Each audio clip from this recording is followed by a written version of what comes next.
Good morning, welcome to morning 50+. నేను అక్షయ. ఇక updates చూద్దాం. ఏపీలో అన్నదాతలకు ఇన్పుట్ సబ్సిడీ ఇచ్చేందుకు జగన్ ప్రభుత్వం సిద్ధమైంది. ఈ రోజు రైతుల ఖాతాల్లో ఇన్పుట్ సబ్సిడీ జమ చేయనున్నారు సీఎం జగన్. 2021 నవంబర్లో భారీ వర్షాలు, వరదల వల్ల పంట నష్టపోయిన రైతులకు ఇన్పుట్ సబ్సిడీ ఇవ్వాలని ప్రభుత్వం నిర్ణయించింది. ఇవాళ ఉదయం 11 గంటలకు క్యాంపు కార్యాలయం నుంచి వర్చువల్ విధానంలో నగదు జమ చేయనున్నారు. 5,71,000 మంది రైతుల ఖాతాల్లో 534,77 లక్షల రూపాయలను జమ చేయనున్నారు సీఎం జగన్. ఏపీలో రాత్రిపూట కర్ఫ్యూ ఎత్తేస్తున్నట్లుగా ప్రకటించింది ఏపీ సర్కార్. తప్పనిసరిగా మాస్కులు ధరించేలా మార్గదర్శకాలు కొనసాగించాలని సూచించింది. దుకాణాలు, వ్యాపార సముదాయాల్లో కోవిడ్ జాగ్రత్తలు తప్పనిసరి. అలాగే ఫీవర్ సర్వే కొనసాగించాలని ఆదేశించారు సీఎం. వైద్యారోగ్య శాఖలో ఖాళీలను భర్తీ చేయాలని సీఎం జగన్ ఆదేశాలిచ్చారు. తప్పనిసరిగా సిబ్బంది ఆసుపత్రుల్లో ఉండేలా చర్యలు తీసుకోవాలన్నారు. దేశంలో బీజేపీకి వ్యతిరేకంగా అన్ని పార్టీలు ఏకమవుతున్నాయి. పశ్చిమ బెంగాల్ ముఖ్యమంత్రి మమతా బెనర్జీ తెలంగాణ సీఎం కేసీఆర్తో ఫోన్లో మాట్లాడారు. దేశ సమాఖ్య స్ఫూర్తిని పరిరక్షించుకోవాలని ఆమె కోరారు. యూపీ ఎన్నికల్లో టీఎంసీ బరిలోకి దిగలేదని, చాలా విశాలమైన ఉద్దేశంతో ఆ నిర్ణయం తీసుకున్నట్లుగా ఆమె చెప్పారు. కాంగ్రెస్తో ఏ ప్రాంతీయ పార్టీకి కూడా సక్రమమైన సంబంధాలు లేవు అన్నారు. అటు తెలంగాణలో టీఆర్ఎస్ బీజేపీ మధ్య రగడ మరింత ముదిరింది. మొన్నటి వరకు వరి కొనుగోళ్లు, జీవో నెంబర్ 317 మధ్య రాజుకున్న రగడ ఇప్పుడు సర్జికల్ దాడులపై కొనసాగుతోంది. సర్జికల్ దాడులు నిర్వహించినట్లుగా నిరూపణ చేయాలని సీఎం కేసీఆర్ చేసిన వ్యాఖ్యలు అగ్గిరాజేశాయి. సర్జికల్ స్ట్రైక్స్ పై సీఎం కేసీఆర్ చేసిన వ్యాఖ్యలకు బండి సంజయ్ కౌంటర్ ఇచ్చారు. సైనికులు వీరోచిత పోరాటం చేస్తే వారిని అవమానించేలా సీఎం మాట్లాడారని మండిపడ్డారు. సర్జికల్ స్ట్రైక్స్ పై సీఎం కేసీఆర్ చేసిన వ్యాఖ్యలపై ఆగ్రహం వ్యక్తం చేశారు కేంద్ర మంత్రి కిషన్ రెడ్డి. సాయుధ దళాలను కేసీఆర్ అవమానించారు అన్నారు. ఇది ముఖ్యమంత్రి బాధ్యత రాహిత్యాన్ని, అవగాహన లేమిని తెలియజేస్తోందన్నారు. అటు అసోం సీఎం హిమంత బిశ్వ శర్మ సైతం కేసీఆర్ తీరుపై మండిపడ్డారు. పుల్వామా అమరుల త్యాగాలను ప్రశంసించాల్సిన సమయంలో వారిని అవమానపరుస్తున్నారని ఆరోపించారు. తెలంగాణలో మరిన్ని పెట్టుబడులతో సంస్థను విస్తరించాలని హిందుస్థాన్ కోకోకోలా బెవరేజెస్ కంపెనీని కోరారు మంత్రి కేటీఆర్. పరిశ్రమల స్థాపనకు మంచి అవకాశాలున్నాయని, ఇతర బెవరేజెస్ కంపెనీలు కూడా ఇక్కడ ఏర్పాటు కావాలని ఆకాంక్షించారు. తద్వారా యువతకు ఉపాధి అవకాశాలు కల్పించేందుకు తోడ్పాటును అందించాలని పరిశ్రమకు విజ్ఞప్తి చేశారు.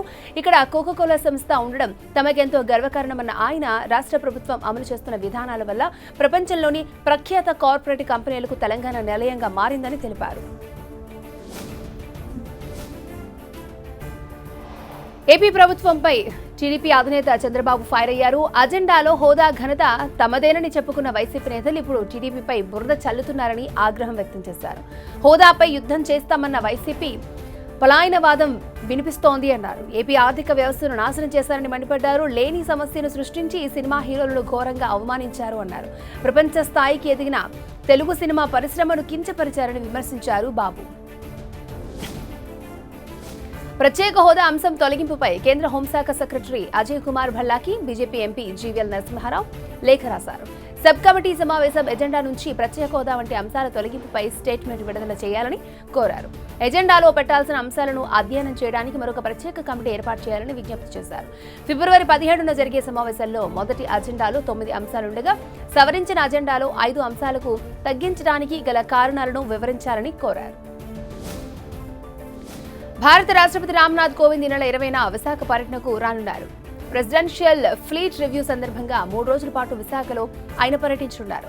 21వ తేదీ ఉదయం ఐఎన్ఎస్ డేగా నుంచి బయలుదేరిన నేవల్ డాక్ యార్డ్లోని N-14A జెట్టీకి వెళ్తారు. నౌకాదళ సిబ్బంది నుంచి గౌరవ వందనాన్ని స్వీకరిస్తారు. సుమిత్ర నౌక నుంచి ఫ్లీట్ రివ్యూ చేయనున్నారు. 22న ఢిల్లీకి తిరిగి వెళ్తారు. హిజాబ్ వివాదంపై ఇవాళ కర్ణాటక హైకోర్టులో విచారణ జరగనుంది. హిజాబ్ వివాదం కొనసాగుతున్న వేళ కర్ణాటకలో పాఠశాలలు తిరిగి తెరుచుకున్నాయి.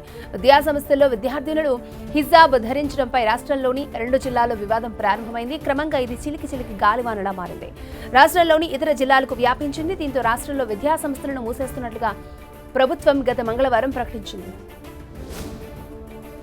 హిజాబ్ వివాదం అర్ధరహితమని అన్నారు బీహార్ సీఎం నితీష్ కుమార్. దీనిపై అసలు చర్చ అవసరం లేదన్నారు. తమ రాష్ట్రంలో ఇది ఒక అంశమే కాదని, మతపరమైన మనోభావాలను తాము గౌరవిస్తామని అన్నారు. తరగతి గదిలో కొందరు తమ తలపై ఏదో ధరిస్తే దానికి మనం ఏం చేస్తామని ప్రశ్నించారు. దానిపై వ్యాఖ్యానించాల్సిన పని లేదని అన్నారు బీహార్ సీఎం. మత విద్వేషాలను వ్యాపింపచేయడంలో బీజేపీ ఆరితేరిందని అన్నారు ఛత్తీస్గఢ్ సీఎం భూపేష్ బఘేల్. యూపీలోని కాన్పూర్లో ఎన్నికల ప్రచారంలో పాల్గొన్నారు. హిజబ్ వివాదంపై ఆయన బీజేపీని లక్ష్యంగా చేసుకుని విమర్శలు చేశారు. ఈ వివాదాన్ని రెచ్చగొట్టడానికి వారికి దారికి తీసిన పర్యావరణలు తెలియవన్నారు. అధికార దుర్వినియోగానికి పాల్పడే పార్టీ కాంగ్రెస్ అంటూ ఆగ్రహం వ్యక్తం చేశారు ప్రధాని మోదీ. గతంలో కాంగ్రెస్ నేత వస్తున్నారనే కారణంగానే తాను ప్రయాణించే హెలికాప్టర్కు అనుమతి ఇవ్వలేదన్నారు. 2014లో పఠాన్కోట్లో తనకు ఎదురైన అనుభవాన్ని ప్రధాని గుర్తు చేశారు. పంజాబ్లో మరొక ప్రాంతంలో యువరాజ్ పర్యటిస్తున్నారనే కారణంతో ఆ పని చేసిందంటూ రాహుల్ గాంధీ పేరు ప్రస్తావించకుండా విమర్శించారు. పంజాబ్ అసెంబ్లీ ఎన్నికల ప్రచారంలో ప్రధాని మోదీపై తీవ్ర విమర్శలు గుప్పించారు కాంగ్రెస్ అగ్రనేత రాహుల్ గాంధీ. ప్రధాని తీసుకున్న నోట్ల రద్దు, జీఎస్టీ అమలు వంటి నిర్ణయాలతో ఎవరు బాగుపడ్డారని ఆయన నిలదీశారు. ప్రతి సభలో తాను పేదల బ్యాంకు ఖాతాలో 15 లక్షల రూపాయలు జమ చేస్తానని, 2 కోట్ల మంది యువతకు ఉద్యోగాలు కల్పిస్తారని మోదీ చెబుతున్నారని, ఎవరికైనా ఉద్యోగం వచ్చిందా అని రాహుల్ ప్రశ్నించారు. పంజాబ్ రైతుల కష్టాన్ని 2-3 బిలియనీర్లకు దోచిపెట్టాలని చూస్తున్నారని రాహుల్ ఆగ్రహం వ్యక్తం చేశారు. ఉత్తరప్రదేశ్లో 2వ దశ పోలింగ్ ప్రశాంతంగా జరిగింది. ఉత్తరాఖండ్, గోవాలోని అన్ని స్థానాలకు ఓటింగ్ జరిగింది. 3 రాష్ట్రాల్లోని మొత్తం 165 అసెంబ్లీ స్థానాల్లో 1519 మంది అభ్యర్థులు తమ అదృష్టాన్ని పరీక్షించుకున్నారు. ఉత్తరప్రదేశ్లో 2వ దశ పోలింగ్లో భాగంగా 9 జిల్లాల్లోని 55 స్థానాలకు పోలింగ్ జరిగింది. పోలింగ్ శాతం 60.44గా నమోదైంది. యూపీ అసెంబ్లీ ఎన్నికల తొలి దశ పోలింగ్ ఫిబ్రవరి 10న జరిగింది. మార్చి 10న ఓట్ల లెక్కింపు జరుగుతుంది. బహుముఖ పోటీ నెలకొన్న గోవాలో 79% ఓటర్లు పోలింగ్లో పాల్గొన్నారు. సీఎం ప్రమోద్ సావంత్ పోటీ చేస్తున్న సంఖాళిం సెగ్మెంట్లలో గరిష్టంగా 89.61% పోలింగ్ జరిగింది. కీలక నియోజకవర్గాల్లో ఒకటైన పనాజీలో పోలింగ్ తగ్గింది. ఓటర్ల స్పందనను బట్టి ఈసారి కూడా గోవాలో బీజేపీకే విజయావకాశాలు ఉండొచ్చు అనే అంచనాలు అక్కడ కనిపిస్తున్నాయి. 70 శాసనసభ స్థానాలున్న ఉత్తరాఖండ్లో 65.1% ఓటింగ్ నమోదైంది. హరిద్వార్ జిల్లాలోనైతే 67.58% మంది ఓట్లు వేశారు. ఉత్తరకాశీ, రుద్రప్రయాగ్, పిథోర్గఢ్ జిల్లాల్లో 10 గ్రామాల వారు తమకు రహదారులు లేవంటూ ఆగ్రహంతో ఎన్నికలను బహిష్కరించారు. మొరాయించిన ఈవీఎంలను, ఓటర్ స్లిప్ మెషిన్లను వెంటనే మార్చారు. నిబంధనలు పాటించిన వారిపై 203 కేసులు నమోదయ్యాయి. శివసేన సీనియర్ నేత ఎంపీ సంజయ్ రౌత్ మరొకసారి కేంద్ర ప్రభుత్వంపై ఫైర్ అయ్యారు. కేంద్ర దర్యాప్తు సంస్థలతో తమ పార్టీని బెదిరించలేరన్న ఆయన కొన్ని రోజుల్లోనే కొందరు బీజేపీ నేతలు జైలుకు వెళ్లడం ఖాయమన్నారు. ఆ వివరాలన్నీ వచ్చే మంగళవారం బయటపడతానన్నారు. ఆ నేతలకు ఇక నిద్రలేని రాత్రులే అంటూ వార్నింగ్ ఇచ్చారు సంజయ్ రౌత్. ప్రభుత్వాన్ని కూల్చడంలో సాయం చేయకపోతే తనను జైలుకు పంపిస్తామని కూడా వారు బెదిరించారని తెలిపారు రౌత్. ఎల్ఐసి ఐపీఓ ప్రతిపాదనను కేంద్ర ప్రభుత్వం సెబీకి పంపడాన్ని తీవ్రంగా వ్యతిరేకించారు తమిళనాడు సీఎం స్టాలిన్. ఎల్ఐసి ప్రైవేటీకరణ ఎంతమాత్రం ఆమోదయోగ్యం కాదన్నారు ఆయన. ఎన్నో ఏళ్లుగా సమర్థవంతమైన పనితీరుతో కోట్లాది మంది నమ్మకాన్ని ఎల్ఐసి గెలుచుకుందన్నారు. కేంద్రం తీసుకున్న నిర్ణయం ప్రజల కోసం కాదన్నారు స్టాలిన్. సంస్థను అమ్మి డబ్బు చేసుకోవాలన్న ఆశ తప్ప మరేమీ లేదని విమర్శించారు. దేశ భద్రత విషయంలో ఆమ్ ఆద్మీ పార్టీ రాజీ పడబోదన్నారు ఆ party chief Delhi CM Arvind Kejriwal. పంజాబ్లో తమ పార్టీ అధికారంలోకి వస్తే దేశ భద్రతను పటిష్టపరచడానికి కేంద్ర ప్రభుత్వంతో కలిసి పనిచేస్తుందని చెప్పారు ఆయన. పంజాబ్లో రాజకీయ మార్పుతో పాటు సామాన్యుల ఆర్థిక పరిస్థితిని బలోపేతం చేయడానికి తమ పార్టీ కట్టుబడి ఉందని అన్నారు. అవినీతిమయమైన సంప్రదాయ రాజకీయ పార్టీల నుంచి పంజాబ్ను కాపాడడానికి 2022 శాసనసభ ఎన్నికలు సువర్ణ అవకాశమని తెలిపారు. ముచ్చింతలు మురిసిపోయింది. శ్రీరామనగరంలో నభూతో న భవిష్యత్ అన్న రీతిలో ఆధ్యాత్మిక పరిమళాలు వెల్లివిరిశాయి. భగవత్ రామానుజాచార్యుల సహస్రాబ్ది ఉత్సవాలు విజయవంతంగా ముగిశాయి. ఈ నెల 2న ప్రారంభమైన సహస్రాబ్ది ఉత్సవాలు 13 రోజుల పాటు అంగరంగ వైభవంగా జరిగాయి. సహస్రాబ్ది ఉత్సవాల్లో భాగంగా ఈ నెల 5న ఆధ్యాత్మిక విప్లవమూర్తి రామానుజాచార్యుల 216 అడుగుల విగ్రహాన్ని భారత ప్రధాని మోదీ ఆవిష్కరించారు. సమతామూర్తిని లోకార్పణం చేశారు. 120 కిలోల సువర్ణమూర్తిని రాష్ట్రపతి రామ్నాథ్ కోవింద్ లోకార్పణం చేశారు. సమతామూర్తి సహస్రాబ్ది ఉత్సవాలు చివరి రోజున 120 కిలోల రామానుజాచార్యుల సువర్ణమూర్తికి శ్రీ శ్రీ శ్రీ త్రిదండి చిన్నజీరి స్వామీజీ ప్రాణ ప్రతిష్ఠ చేశారు. ప్రతి యాగశాల నుంచి దేవతామూర్తులను ఆవాహన చేసిన కలశాలను సమతాక్షేత్ర స్ఫూర్తి కేంద్రానికి తీసుకొచ్చి కుంభ ప్రోక్షణ చేసి విశేష అభిషేకాన్ని చేశారు. అనంతరం రామానుజాచార్యుల ప్రత్యేక ఆరాధన, దర్శనం చిన్నజీయర స్వామి ప్రత్యేక పర్యవేక్షణలో జరిగింది. సువర్ణమూర్తి ప్రాణ ప్రతిష్ఠ, కుంభాభిషేకం కార్యక్రమంలో కేంద్ర పర్యాటక మంత్రి Kishan Reddy, my home group అధినేత డాక్టర్ జూపల్లి రామేశ్వరరావుతో పాటు వేలాది మంది భక్తులు పాల్గొన్నారు. వైఎస్ వివేకా హత్య కేసులో కీలక విషయాలు వెలుగు చూశాయి. ఆయన హత్య కేసులో సంచలన విషయాలను ఛార్జ్షీట్ ద్వారా కోర్టుకు సమర్పించింది సిబిఐ. సెటిల్మెంటుల్లో విభేదాల వల్లే వైఎస్ వివేక హత్య జరిగినట్లుగా ఛార్జ్షీట్లో తెలిపింది. గత ఏడాది అక్టోబర్ 26న పులివెందుల కోర్టులో ఛార్జ్షీట్ను దాఖలు చేసింది సిబిఐ. అది ఇప్పుడు బయటకొచ్చింది. ఎర్రగంగిరెడ్డి, సునీల్ యాదవ్, ఉమాశంకర్ రెడ్డి, దస్తగిరి పేర్లను ప్రధానంగా పేర్కొంది. వివేక హత్య జరిగిన రోజు ఆధారాలు లేకుండా చేయడంలో పలువురు ప్రముఖుల పాత్ర ఉందని ప్రస్తావించింది. ప్రభుత్వ భూముల్లో ఇల్లు నిర్మించుకున్న స్థలాల క్రమబద్ధీకరణకు తెలంగాణ ప్రభుత్వం మరొక అవకాశం కల్పించింది.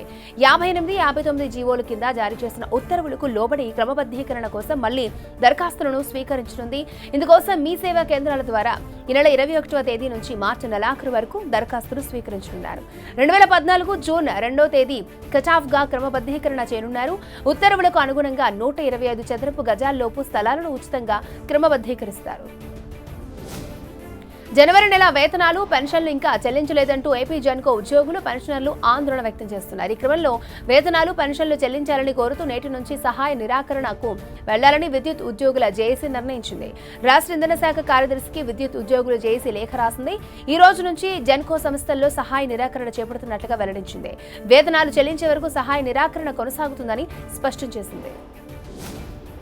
తల వెంట్రుకల స్మగ్లింగ్ కేసులో ఈడీ దూకుడు పెంచింది. తల వెంట్రుకలను చైనాకు స్మగ్లింగ్ చేస్తున్న ఏజెన్సీలపై ఈడీ సోదాలు నిర్వహించింది. దేశంలోని అనేక ప్రాంతాల నుంచి ఎలాంటి అనుమతులు లేకుండా హ్యూమన్ హెయిర్ ను పలు ఏజెన్సీలు చైనాకు స్మగ్లింగ్ చేస్తున్నట్లుగా తెలిసింది ఈడీ. గత ఏడాది సెప్టెంబర్లో హైదరాబాద్ తో పాటు మణిపూర్, మిజోరాం ప్రాంతాల్లో ఈడీ సోదాలు నిర్వహించింది. హైదరాబాద్ లోని 2 ఏజెన్సీల నుంచి స్మగ్లింగ్ చేస్తున్నాయని, ప్రతి నెల 3.5 కోట్ల విలువైన వెంట్రుకలను మణిపూర్, మిజోరాం మీదుగా మయన్మార్ తరలించినట్లుగా గుర్తించింది ఈడీ. ఏలూరు 2 వర్గాల మధ్య చెలరేగిన వివాదం గ్యాంగ్ వార్కు దారితీసింది. నడి రోడ్డుపై యువకులు గాజు సీసాలు, రాళ్లతో దాడులు చేసుకున్నారు. వెంటనే అప్రమత్తమైన పోలీసులు అక్కడికి చేరుకున్న యువకులను చెదరగొట్టారు. పశ్చిమ గోదావరి జిల్లా జంగారెడ్డిగూడెం స్థానిక లక్ష్మీ థియేటర్ వద్ద జరిగింది ఈ ఘటన. ఖమ్మం మిర్చి రైతులు కన్నెర చేస్తున్నారు, తమకు అన్యాయం చేస్తున్నారంటూ ఖమ్మం మార్కెట్ ముందు ఆందోళన చేశారు. వ్యాపారులు సిండికేట్ గా ఏర్పడి మిర్చి ధరను అమాంతం తగ్గిస్తున్నారని ఆవేదన వ్యక్తం చేస్తున్నారు అన్నదాతలు. రైతుల కష్టాన్ని వ్యాపారులు దోచుకుంటున్నారని మండిపడుతున్నారు. పేరుకు జెండాపాట క్వింటాలకు 19,030 రూపాయలు నిర్ణయించారని, క్వింటాలకు 3,000కు పైగా తగ్గించి కొనుగోలు చేస్తున్నారని ఆగ్రహం వ్యక్తం చేశారు రైతులు. తిరుమలలో 3 నకిలీ దళారులను అరెస్ట్ చేశారు పోలీసులు. తిరుపతికి చెందిన 3 డ్రైవర్లు దళారుల అవతారమెత్తి కర్ణాటకకు చెందినటువంటి 3,200 రూపాయలకు దర్శనం టికెట్లను భక్తులకు అమ్మారు. అయితే దర్శనానికి వెళ్తూ ఉండగా అవి ఫేక్ అని తేలడంతో టీటీడీ విజిలెన్స్ కు కంప్లైంట్ చేశారు భక్తులు. దీంతో అధికారులు తిరుపతికి చెందిన ఈశ్వర్, బాబు నాయక్, సుదర్శన రెడ్డిలను అదుపులోకి తీసుకున్నారు. ఏపీలో మరొకసారి మొబైల్ లోన్ యాప్ అరాచకాలు వెలుగులోకి వచ్చాయి. దీంతో 46 మనీ యాప్లపై పోలీసులు కేసు నమోదు చేశారు. అప్పు కావాలని సంప్రదిస్తే ఫోన్లో డేటా కూడా లాగేస్తున్నారు. ఇష్టానుసారం వడ్డీ వేస్తూ లోన్ తీసుకున్న వారిని వేధిస్తున్నారు. భారీగా ఫిర్యాదులు రావడంతో పోలీసులు మనీ యాప్లపై కేసులు నమోదు చేశారు. ఆన్లైన్లో నకిలీ ఐఫోన్ కొని మోసపోయాడు ఒక యువకుడు. జగిత్యాలకు చెందిన చంద్రశేఖర్ ఆన్లైన్లో క్యాష్ ఆన్ డెలివరీ కింద ఐఫోన్ ఆర్డర్ చేశాడు. ఫోన్ను చూసుకుని డబ్బులు చెల్లించాడు. అయితే ఛార్జింగ్ పెట్టిన తర్వాత ఫోన్ కెమెరాయే పనిచేయలేదు. పూర్తిగా చెక్ చేస్తే అది నకిలీ ఫోన్ అని అర్థమైంది. కస్టమర్ కేర్కు ఫోన్ చేస్తే వారం రోజుల్లో రిటర్న్ తీసుకుంటామని చెప్పారు. నేటి నుంచి తిరుమలలో స్వామివారి సర్వదర్శనం టోకెన్లు జారీ చేయనుంది టీటీడీ. ప్రతిరోజు 10,000 చొప్పున దర్శన టోకెన్లను జారీ చేస్తున్నట్లుగా ప్రకటించింది. ఉదయం 9 గంటలకు టోకెన్లు జారీ ప్రక్రియ మొదలవుతుంది. తిరుపతిలోని భూదేవి కాంప్లెక్స్, శ్రీనివాసం కాంప్లెక్స్, శ్రీ గోవిందరాజస్వామి సత్రాల్లో ఏర్పాటు చేసిన కౌంటర్ల ద్వారా శ్రీవారి దర్శన టికెట్లు జారీ చేయనున్నారు. ప్రస్తుతం కోవిడ్ వ్యాప్తి పూర్తిగా తగ్గుముఖం పట్టడంతో టీటీడీ ఆఫ్లైన్ టికెట్లను అందిస్తోంది. ఆంజనేయ స్వామి జన్మస్థాన అభివృద్ధికి రేపు శంకుస్థాపన మహోత్సవం నిర్వహించనుంది టీటీడీ. తిరుమలలోని అంజనాద్రిలో శ్రీ ఆంజనేయ స్వామి వారి జన్మస్థాన అభివృద్ధికి మాఘ పౌర్ణమి పర్వదినం రోజు శంకుస్థాపన మహోత్సవం జరుగుతుందని వెల్లడించింది. విశాఖ శారదా పీఠాధిపతి శ్రీ స్వరూపానంద సరస్వతి స్వామి, అయోధ్య శ్రీ రామజన్మభూమి ఆలయ నిర్మాణ ట్రస్ట్ కోశాధికారి స్వామి గోవిందదేవ్ గిరి జీ మహారాజ్ సహా పలువురు ఆధ్యాత్మిక ప్రముఖులు హాజరవుతారు. విజయవాడలోని హనుమాన్ అభయాంజనేయ స్వామి దేవస్థానంలో తనిఖీలు నిర్వహించారు జాయింట్ కమిషనర్ సురేష్ బాబు. అభయాంజనేయ స్వామి ఆలయంలో బంగారం పోలేదని తెలిపారు. బంగారం కనిపించడం లేదనే వార్తలతో తనిఖీలు చేపట్టారు అధికారులు. ఆ వార్తలో నిజం లేదని అన్నారు ఈవో సురేష్ బాబు. ఈ నెల 25 నుంచి హైదరాబాద్ నాంపల్లి ఎగ్జిబిషన్ గ్రౌండ్ అఖిల భారత పారిశ్రామిక ప్రదర్శన పునఃప్రారంభం కానుంది. కరోనా మహమ్మారి విజృంభణతో గతంలో వాయిదా పడగా ప్రస్తుతం వైరస్ ఉధృతి తగ్గుముఖం పడడంతో మళ్లీ ప్రారంభిస్తున్నట్లుగా ప్రకటించారు. ప్రతిరోజు సాయంత్రం 4 గంటల నుంచి రాత్రి 10 గంటల వరకు ఎగ్జిబిషన్ ను సందర్శించవచ్చని తెలిపారు. సీఎం కేసీఆర్ జన్మదినం సందర్భంగా 3 రోజులు సేవా కార్యక్రమాలు నిర్వహించాలని నిర్ణయించింది టీఆర్ఎస్. సీఎం కేసీఆర్ 68వ జన్మదిన సంబరాలను ఘనంగా జరుపుకోవడంతో పాటు సేవా కార్యక్రమాలు నిర్వహిస్తున్నట్లుగా తెలిపారు. నేడు ఆసుపత్రులు, వృద్ధాశ్రమాలు, అనాథాశ్రమాలు పండ్లు, ఆహారం, దుస్తుల పంపిణీ చేయనున్నారు. 16న రక్తదాన శిబిరం, 15న సర్వమత ప్రార్థనలు, మొక్కలు నాటడం, గిఫ్ట్ ఏ స్మైల్ కార్యక్రమాలు చేపట్టున్నారు. ఓ సాధారణ కార్యకర్త వివాహ వేడుకకు హాజరై పెళ్లింట మరింత సంతోషాన్ని నింపారు ఏపీ సీఎం జగన్. వైసీపీ కార్యకర్త సాయి ప్రశాంత్ వివాహం శరణ్యతో జరిగింది. విజయవాడలోని ఏప్రెస్ కన్వెన్షన్ సెంటర్లో రిసెప్షన్ ఏర్పాటు చేశారు. సీఎం జగన్ ను ఈ పెళ్లి వేడుకకు ఆహ్వానించగా రిసెప్షన్ కు హాజరై సాయి ప్రశాంత్, శరణ్యలను ఆశీర్వదించారు. మెగాస్టార్ చిరంజీవి ఆధ్యాత్మిక యాత్రలో నిమగ్నమయ్యారు. తన సతీమణి సురేఖతో కలిసి కేరళలోని పలు దేవాలయాలను సందర్శిస్తున్నారు. ఆదివారం శబరిమల అయ్యప్ప స్వామిని దర్శించుకున్నారు. దేవాలయం వద్ద భక్తుల రద్దీ ఎక్కువగా ఉన్న కారణంగా ఆయన డోలీలో ప్రయాణించారు. గమ్యస్థానానికి చేరిన వెంటనే తన డోలీని మోసిన శ్రామికులకు చేతులెత్తి నమస్కరించారు మెగాస్టార్. టాటాల చేతికి ఎయిర్ ఇండియా వచ్చాక సంస్థకు కొత్త సీఈఓ ఎవరనే ఉత్కంఠకు తెరపడింది. గతంలో British Airways chairman Alex cruise వంటి వారి పేర్లు కూడా వినిపించినప్పటికీ చివరకు ఇల్ఖర్ను కొత్త సీఈఓగా నియమిస్తూ టాటా సంస్థ నిర్ణయం తీసుకుంది. క్రిప్టో కరెన్సీపై సంచలన వ్యాఖ్యలు చేశారు RBI deputy governor Ravishankar. Crypto కరెన్సీతో దేశ ఆర్థిక వ్యవస్థకు ముప్పు తప్పదని, వాటిని నిషేధించడమే దేశానికి ఉత్తమమన్నారు. క్రిప్టో కరెన్సీ ఒక ఫ్రాడ్ లాంటిదేనని, అంతకంటే అధ్వానంగా ఉండొచ్చన్నారు. క్రిప్టో కరెన్సీని నిషేధించడమే దేశానికి అత్యంత సరైన ఎంపిక అవుతుందన్నారు రవిశంకర్. దేశంలోని పిల్లల కోసం హైదరాబాద్ నుంచి మరొక కోవిడ్ వ్యాక్సిన్ వచ్చేందుకు మార్గం సుగమమైంది. భాగ్యనగరానికి చెందిన బయోలాజికల్ ఈ కంపెనీ అభివృద్ధి చేసిన కోర్బోవాక్స్ టీకాను పిల్లలకు అత్యవసర ప్రాతిపదికన అందించవచ్చంటూ ఔషధ ప్రమాణాల నియంత్రణ సంస్థకు చెందిన నిపుణులు కమిటీ సిఫారసు చేసింది. సామాన్య ప్రజలకు మరింత ఊరట కల్పించే నిర్ణయం తీసుకుంది కేంద్ర ప్రభుత్వం. క్రూడ్ పామాయిల్ ధరలపై దిగుమతి సుంకాలను తగ్గించింది. ఈ నిర్ణయం దేశవ్యాప్త వంట నూనె ధరల నియంత్రణతో పాటు దేశీయ ప్రాసెసింగ్ కంపెనీలకు మద్దతును అందిస్తోందని తెలిపింది కేంద్ర ప్రభుత్వం.